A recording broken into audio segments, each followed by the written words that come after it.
નમસ્તે વિદ્યાર્થી મિત્રો, ઘણી બધી સ્કૂલોમાં કાલે અંગ્રેજીનું પેપર છે, અમુક સ્કૂલોમાં સંસ્કૃતનું પેપર છે. તો સંસ્કૃત માટેના મેં 3-4 વિડીયો અપલોડ કરી દીધા છે. એ તમે કરી દેશો, તમારા પૂરેપૂરા માર્ક્સ આવશે. આજે આપણે જોવાના છે વિદ્યાર્થી મિત્રો, જે પણ લોકોને કાલે અંગ્રેજીનું પેપર છે એના મોસ્ટ ઇમ્પોર્ટન્ટ ક્વેશ્ચન વિદ્યાર્થી મિત્રો આજે આપણે જોવાના છીએ સેક્શન બી ના. સેક્શન બી તમારી પરીક્ષામાં વિદ્યાર્થી મિત્રો 17 માર્ક્સનો પૂછાશે. આ વિડીયો તમે જોઈ લીધો એનો મતલબ તમારા 17 માર્ક્સ પાક્કા થઈ જશે. હું તમને વિદ્યાર્થી મિત્રો આની પીડીએફ આપીશ, પણ એમાં વિદ્યાર્થી મિત્રો મોસ્ટ ઇમ્પોર્ટન્ટ ક્વેશ્ચન નથી લખ્યા. તો તમે શું કરજો, અત્યારે તમારી સાથે પેન રાખજો અને સ્વાધ્યાય પત્ર લઈને બેસજો. તમે ટીક કરી દેજો, વિડીયોને અંત સુધી જોજો. ગેરંટી સાથે કહું છું તમારા 17 માર્ક્સ પાક્કા થઈ જશે. Section A, section C, section D, કયો નિબંધ પૂછાશે, કયો ઈમેલ પૂછાશે, દરેક વસ્તુ હું તમારી સાથે શેર કરવાનો છું. તો વિડીયોને અંત સુધી જોજો, ચેનલને સબસ્ક્રાઇબ કરી દો. સૌથી પહેલા વિદ્યાર્થી મિત્રો સેક્શન બી, અહીંયા તમે જોઈ શકો છો કોણ બોલે છે, કોને કહે છે. 3 વાક્યો તમારી પરીક્ષામાં પૂછાશે. તો કયા કયા પૂછવાના સૌથી વધારે ચાન્સીસ છે? તો સૌથી પહેલા વિદ્યાર્થી મિત્રો પહેલા નંબરનો કરી દેજો. એના પછી તમારે કયો કરવાનો છે તમે ટીક કરી દેજો. પહેલા નંબરનો કરી દેજો, એડી ટુ હિમસેલ્ફ આવશે, બરાબર. એના પછી વિદ્યાર્થી મિત્રો બીજો તમે કયો કરશો? 7મા નંબરનો કરજો, કમાન્ડર વાળો, બરાબર. છઠ્ઠો નહીં પૂછાય, છતાં પણ એક વખત છઠ્ઠો 7મો બંને કરી દેજો. અને વિદ્યાર્થી મિત્રો 11મા નંબરનો કરજો. 1 નંબર, 6 નંબર, 7 નંબર અને 11 નંબર, બરાબર. 11મા નંબરનો આન્સર શું આવશે? રેશમાસ મધર ટુ રેશમા, રેશમાની મમ્મી રેશમાને કહે છે. પહેલા નંબરનો, છઠ્ઠા નંબરનો, 7મા નંબરનો, 11મા નંબરનો, આ 4માંથી 3 પૂછાશે. મોસ્ટ ઇમ્પોર્ટન્ટ છે, કરીને જજો, બરાબર. ચલો, એના પછી વિદ્યાર્થી મિત્રો અહીંયા 3 માર્ક્સનું ફિલ ઇન ધ બ્લેન્ક આવશે.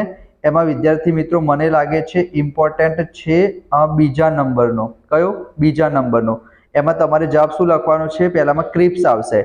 It creeps silently behind the prey and then પછી શું આવશે? લિપ્સ એટલે કૂદકો મારવો. Up to catch it, it does not preserve its prey. Prey એટલે જે શિકારી શિકાર કરે ને વિદ્યાર્થી મિત્રો એને કહેવાય. તો પહેલામાં જવાબ ક્રિપ્સ આવશે, બીજામાં આવશે લિપ્સ અને ત્રીજામાં આવશે પ્રિઝર્વ, બરાબર. આ સેકન્ડ નંબરનું છે, મોસ્ટ ઇમ્પોર્ટન્ટ, તમે કરી દેજો, તમારી કાલની પરીક્ષામાં પૂછાઈ શકે છે. એના પછી આગળ જઈએ આપણે.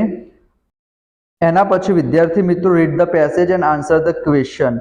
એમાં તમારી પરીક્ષામાં પૂછાવાના ચાન્સીસ છે વિદ્યાર્થી મિત્રો આર્યો બીજા નંબરનો.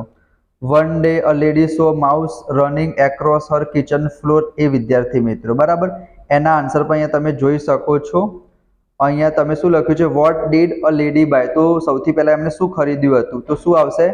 A lady bought a mouse trap, બરાબર. અહીંયા હું તમને બતાવી પણ દઉં, તમારે આ પ્રમાણે લખવાનું છે. અ લેડી બાયનું બોટ થઈ જશે વિદ્યાર્થી મિત્રો, પાસ્ટ છે એના કારણે. અ માઉસ ટ્રેપ. એના પછી બીજા નંબરનો જે ક્વેશ્ચન છે કે what did the shopkeeper suggest. તો એનો આન્સર મેં અહીંયા લખ્યો છે વિદ્યાર્થી મિત્રો. હું તમને પીડી આપીશ, એમાં તમે જોઈ લેજો, બરાબર. પુટ સમ ચીઝ, અહીંયા પર તમને દેખાતું હશે વિદ્યાર્થી મિત્રો. આર્યુ put some cheese in it and you will soon catch that mouse. આ બીજા નંબરનો આન્સર છે વિદ્યાર્થી મિત્રો. એના પછી આઈ થિંક ત્રીજો, ચોથો, પાંચમો અહીંયા આન્સર ક્વેશ્ચન નથી, પણ અહીંયા તમે જોઈ શકો છો ચોથો અને પાંચમો.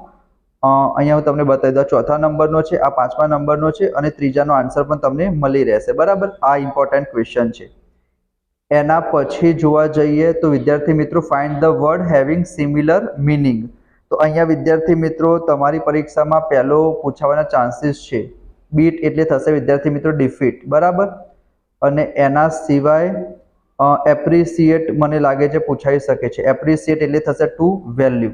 આ બે કરી દેજો, બરાબર. મોસ્ટ ઇમ્પોર્ટન્ટ છે, બરાબર. તમારે બીજા બધા ક્વેશ્ચન તો કરવાના જ છે, કારણ કે ભાવિકના સ્વાધ્યાયપત્રમાં જે લોકોની પરીક્ષામાં ભાવિકનું સ્વાધ્યાયપત્ર આવે છે બધાની સ્કૂલમાં પેપર અલગ અલગ આવશે, બરાબર. તો મને જે લાગે છે મેં મોસ્ટ ઇમ્પોર્ટન્ટ ક્વેશ્ચન કીધા, એના સિવાય તમારે બીજું બધું પણ સાથે કરવાનું છે, બરાબર. એના પછી read the dialogue and answer the question, બરાબર. એમાં વિદ્યાર્થી મિત્રો અહીંથી તો સેક્શન સી શરૂ થઈ ગયો. તો આઈ થિંક અહીંયા બાકી છે, આની અંદર આપેલું નથી વિદ્યાર્થી મિત્રો. તો આથી અને એના પછી વિદ્યાર્થી મિત્રો read the dialogue and answer the question, બરાબર. આ જે છે એ જ વિદ્યાર્થી મિત્રો ઇમ્પોર્ટન્ટ છે. આના આન્સર તમારી પાસે સ્વાધ્યાયપત્ર હશે તો તમે જોઈ લેજો વિદ્યાર્થી મિત્રો, બરાબર. બાકી તમને મળી રહેશે. તો આ છે વિદ્યાર્થી મિત્રો વિભાગ કયો હતો? વિભાગ બી હતો. વિભાગ એ, વિભાગ સી, વિભાગ ડી, વિભાગ ઈ ના વિડીયો પણ હમણાં ટૂંક સમયમાં આવી જશે. તો ફટાફટ તમારે શું કરવાનું છે, વિડીયોને લાઇક કરી ચેનલને સબસ્ક્રાઇબ કરી દેજો. આ મોસ્ટ ઇમ્પોર્ટન્ટ ક્વેશ્ચન છે જે તમારી કાલની પરીક્ષામાં પૂછવાના સૌથી વધારે ચાન્સીસ છે. સબસ્ક્રાઇબ કરી દેજો. મળીશું નેક્સ્ટ વિડીયોમાં. ત્યાં સુધી જય શ્રી કૃષ્ણ, જય સ્વામિનારાયણ. Thank you.